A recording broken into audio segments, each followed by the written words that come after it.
What's the sound?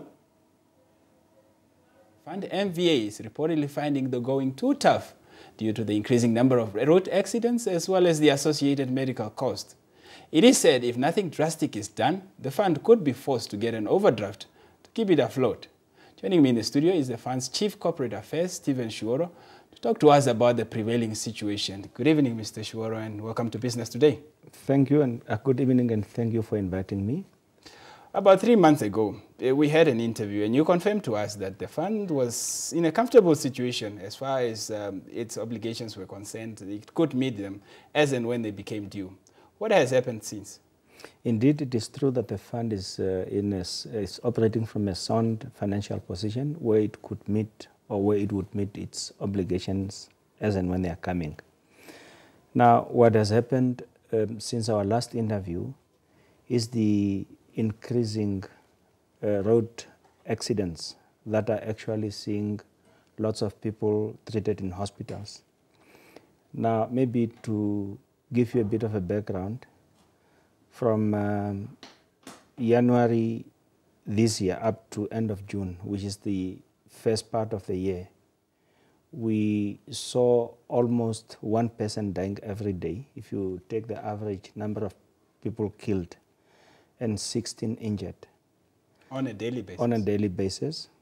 Our hospital expenses are running at $500,000 a day, which actually gave us in the order of 81.6 million from the beginning of the year, whereas our cash flow forecast was set at 61 million. So meaning that the amount or the difference in the amounts that we projected and the actual amount spent would equal our monthly revenue. If you look at our cash flow forecast, come November to December, we might be forced to have to approach commercial banks for an overdraft facility in order to fund our expenses. So it's not as if we are calling for a bailout like for today's operations to be carried out. It's foresight. You are assessing your future and realize that if these trends are to continue, I might, in 6 months' time, be in trouble. Therefore, good management and prudence dictated that we had to approach government to see as to how they could come in and assist the fund. Let's look at this medical cost, which appears to be a main driver of your expenses. What can be done to bring it low? Well, the kind of liability that the fund would be confronted with is not one that you could predict as to how it would unfold, because that will come as a result of accidents that are not predictable. Something that you can avoid, but you cannot predict. If you were to look at the daily rate for your private hospital, which is in the order of 1,890, round it off to 1,900, compared to something in the order of 350 and 400 that you could pay all over the country to public hospitals. If we were to beef up the facilities in our own public domain, you would cut your expenses. Just look at the difference of 400 and 1,900 is almost, you cut your expenses by 1,500. There shall be a time when the fund will be forced to have to refer a predominant part of our claimants to state facilities, something that we would wish not to do, more so in cases where state facility does not or is not appropriately equipped to deal with those scenarios. Now, your main revenue stream is the fuel levy, which currently stands at 32 cents. But then ideally it should be around 53 cents. There has been that difference. But now we understand that it's going to be adjusted effective from Wednesday by 2 cents. How would that ease the burden as far as the revenue is concerned? Well, in essence, the 2 cent increase would bring in between 1.2 and 1.5 million a month. Per month. Now, again, like you have heard, the financial injection that we are looking for is in the order of 50 to 100 million.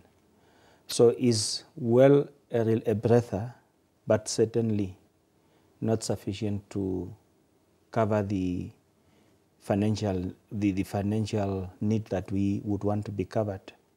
So in essence, that will mean that whereas our cash flow forecast is indicating that we would hit overdraft around about mid-November, early December, the 1.0 million that would come in would postpone the hitting overdraft scenario, but it is not going to eliminate it. Postpone it by how many months, more or less, if well, the current trends are maintained? If same trend is continuing, we might hit, or it would delay that by 2 to 3 months. We are engaged in a negotiation with Ministry of Health and Social Services management team.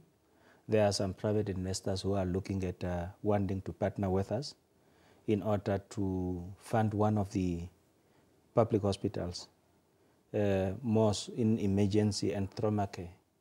So those are plans that we are having underway in order to try and address this in a medium to long term. How about the staff? Has there been any consideration, be it cutting the number of people currently employed by the MVA, or their salary adjustments? Because the MVA has been said to be paying its employees quite relatively very well, one may say. Well, indeed, your salary would have to match the institution you're working for. And as it were, MVA Fund, on the contrary, is also regarded one of the best run or best performing parastatals. So for you to maintain that, you need to pay your people commensurately to what they are doing. Maybe finally, how has your proposal been received by the stakeholders that you visited?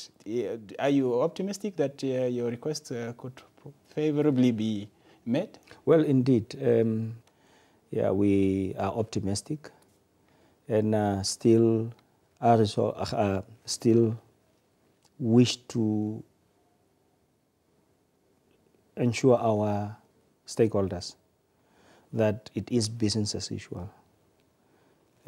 We are going to deliver on our mandate, and that's to save the lives of those that find themselves on the wrong side of motor vehicle accidents. Mr. Shuro, thank you very much for joining us here on Business Today. Thank you too. Stephen Shuro, Chief Corporate Affairs Officer with the MVA, talking to us about their current financial situation. Business Today continues in a while. Keep watching.